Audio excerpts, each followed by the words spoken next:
Alright guys, today we are going to learn how to make the traditional Eid Bohri drink called the Shirkhuma. Now the word Shirkhuma is actually a corruption of the two words save and kurma. Save is nothing but the fine vermicelli that you can get in any market anywhere in India as well as in Indian markets abroad.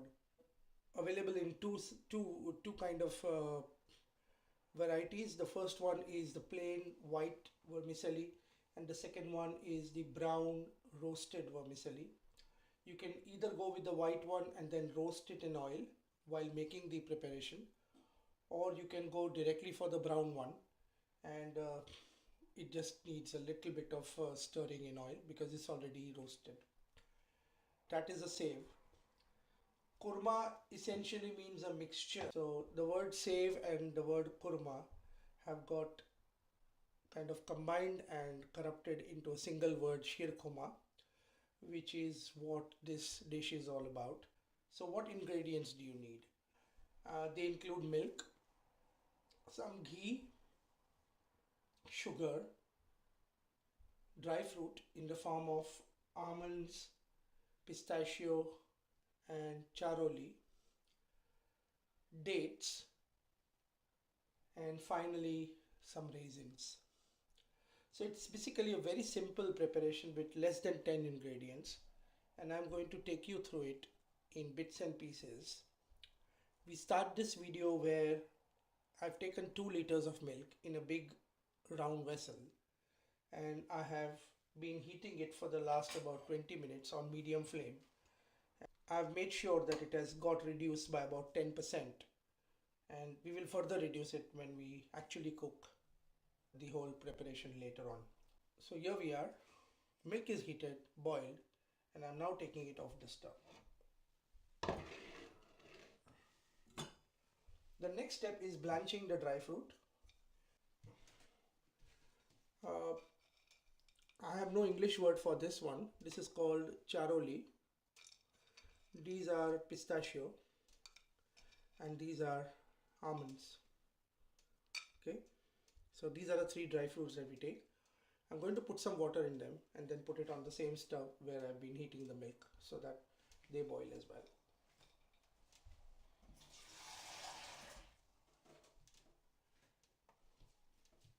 Putting it now on the stove for the dry fruit to be boiled. Once it boils, actually you don't need to keep it for more time. Just take it off the stove because the process is actually blanching. Ideally the blanching should be done in pre-boiled water, and you need to have a kind of a wire mesh. Just put the dry fruit in the wire mesh, dunk it in the boiled water for about 60 seconds and take it off. That's the ideal way to blanch the dry fruit. But we can go for this method as well. So I'm going to pause this video now and we'll come back to it when the dry fruit is done. Dry fruit is all blanched, and you can see now that this is all boiled.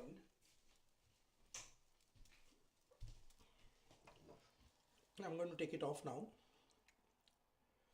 Okay, we need to drain it through a sieve and then begin the excruciating task of skinning all the dry fruit. I will demonstrate a bit of it on my video, but most of it is going to be very manually tiring, so I will leave it for your imagination. So I'm draining this dry fruit now. So here we are, the dry fruit has been taken into a sieve. All of it needs to go in, including the very tiny charoli. So this is it, and now I'm going to just demonstrate to you how they are skinned.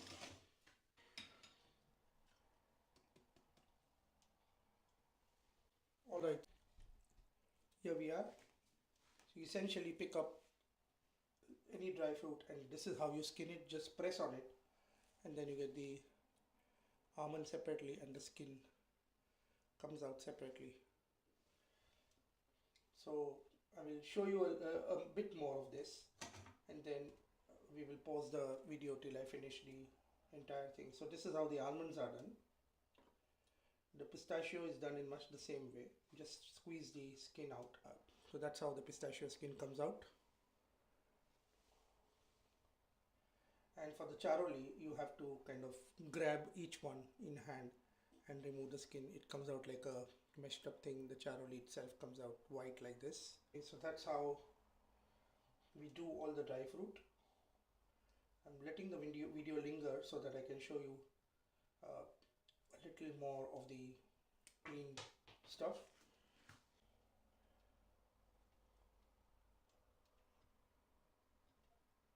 So this is the process that needs to be followed very faithfully. I've got a few done now, and you can have a look in my hand. And this is exactly what all the dry fruits will look like once they have been blanched.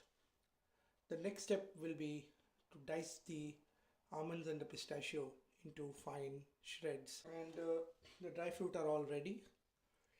You have the charoli, which has been all cleaned and it looks pearly white in color. And these are the almonds and the pistachio. We're now going to dice the dry fruit. For the almonds, you need to first divide the almonds into two horizontal halves like this, and then cut them into long slivers like this.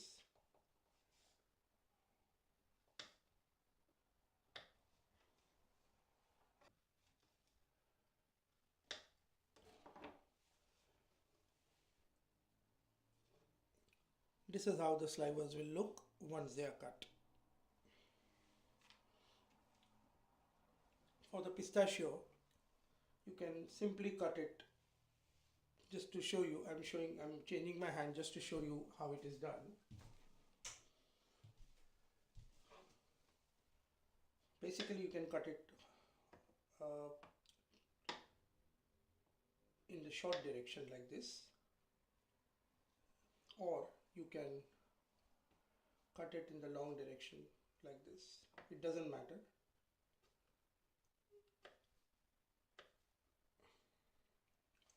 So either they will come out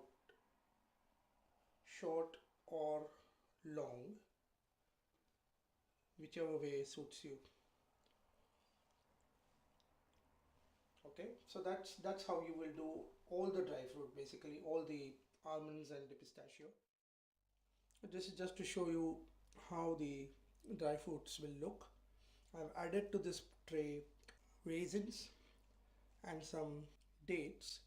The dates are the dry variety, and they have been pitted and they have been cut into thin slices.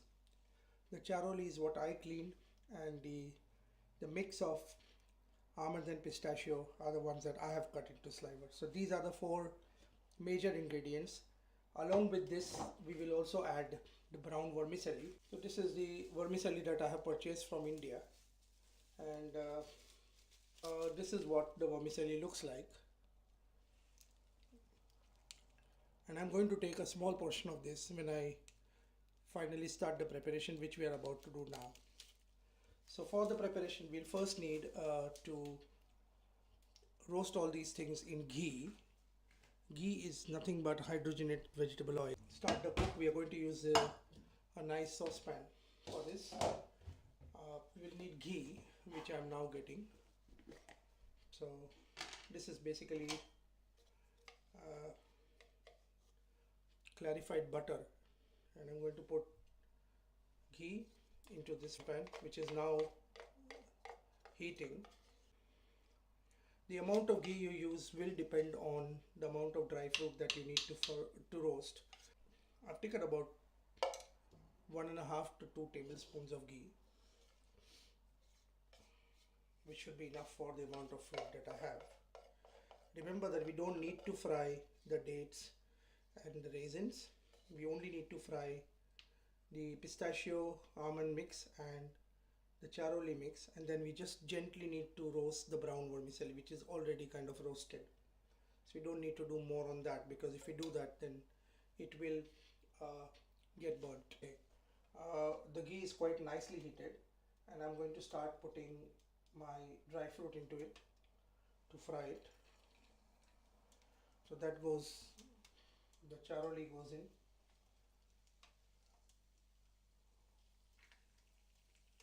Charoli, and this is my mix with almonds and pistachio, which also goes in. Okay. All right. So these are in now. They are getting fried. It just requires a gentle frying. You don't need to kind of burn these dry fruit. You want to keep their colors and their textures more or less intact. So that softness will go away and the fruit will become slightly crispier, but that's acceptable.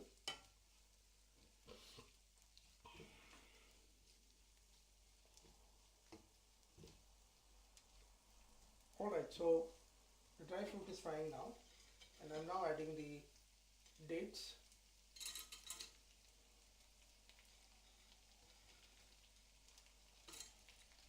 So the dates are in as well, and as you can see, it's now turning into kind of a melange of stuff. We've got now 4 ingredients in this, namely we've got dates, we've got almonds, we've got pistachio, and we've got charoli. Okay, so this is on full heat, so obviously just needs a few more minutes of frying, not more. Remember to, whenever you fry something, keep stirring it, because you don't want any one particular part of your stir fry to get more burnt or heated. So that's happening quite nicely, I must say. I can now smell the dry fruit itself as it is getting roasted. Another minute maybe, and then we are done. In the last, we are going to add the vermicelli, which I said, which is already roasted, so we don't need to roast it much further. So as I pull it out of the pack, I will break it like this.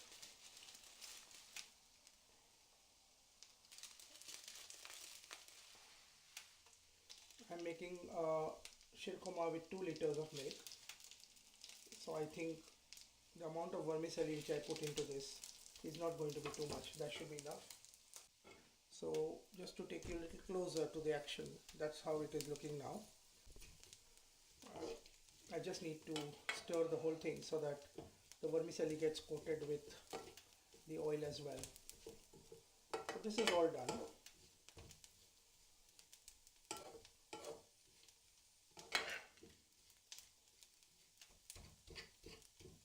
As I said, this is already roasted vermicelli, so we don't need to burn it more. And that's the reason I added it at the end of all the dry fruit. However, if you start with white vermicelli, you might want to roast it first. So that's it. It's done. I'm taking it off the fire, and I'm going to now put my milk back onto the gas. So this milk is now there, and I'm going to add all these fried dry fruit into this milk now.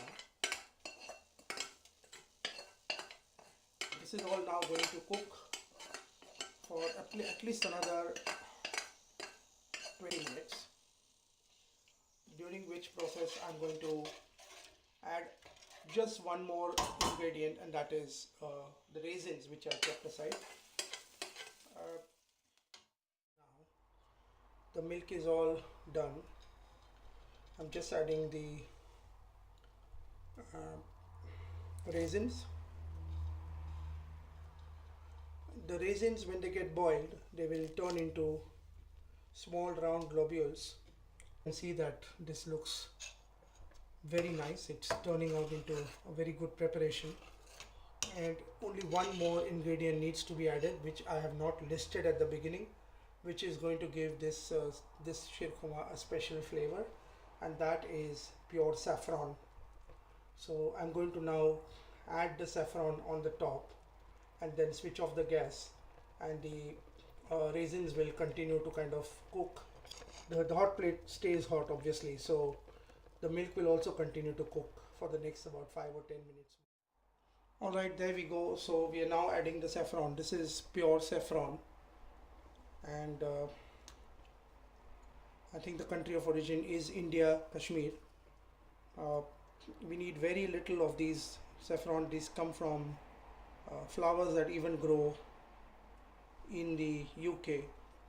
They're called the crocus flowers, and the saffron leaves are nothing but the dried leaves of the plant. Saffron must be kept in a airtight way completely so that the smell doesn't go away. So this is what I use. This is the way it came packaged when I bought it in a mall in India, and so it comes with a locking device on the top. So that's how it goes back. And now you can actually see the saffron leaves on the top. I've added about 15 or 20. I'm going to use a few more saffron leaves when serving so that they are visible at the top, but the rest of them have gone into the mix now, and at this point I think it is time to turn the gas off. You can see now that the milk is much kind of thicker. It's got all the dry fruit in it, it's got the vermicelli in it, and our shirkhuma is nearly done. All that's needed to be done is now to wait till everything cools off, and then pour it into small bowls and serve it with a smile, with a slight garnish of a few leaves of saffron to make it into a special dish. Okay friends, so the shirkhuma is ready. It's all served into a bowl. It's quite nice, piping hot. I will just add a few leaves of saffron on the top as a garnish so that it starts looking a little more attractive. You can see now how it looks, and it's quite nice and hot, and I'm about to have it. So as this is an Eid drink, I think it's opportune for me to wish you all Eid Mubarak, and do try and make this the next time if you can. You can actually make it in the next few days because the Eid season is still on, and when you have friends who visit you, this is an excellent drink to serve that symbolizes Eid better than anything else. So I'm going to have a little and see how it is. It does require a little bit of cooling.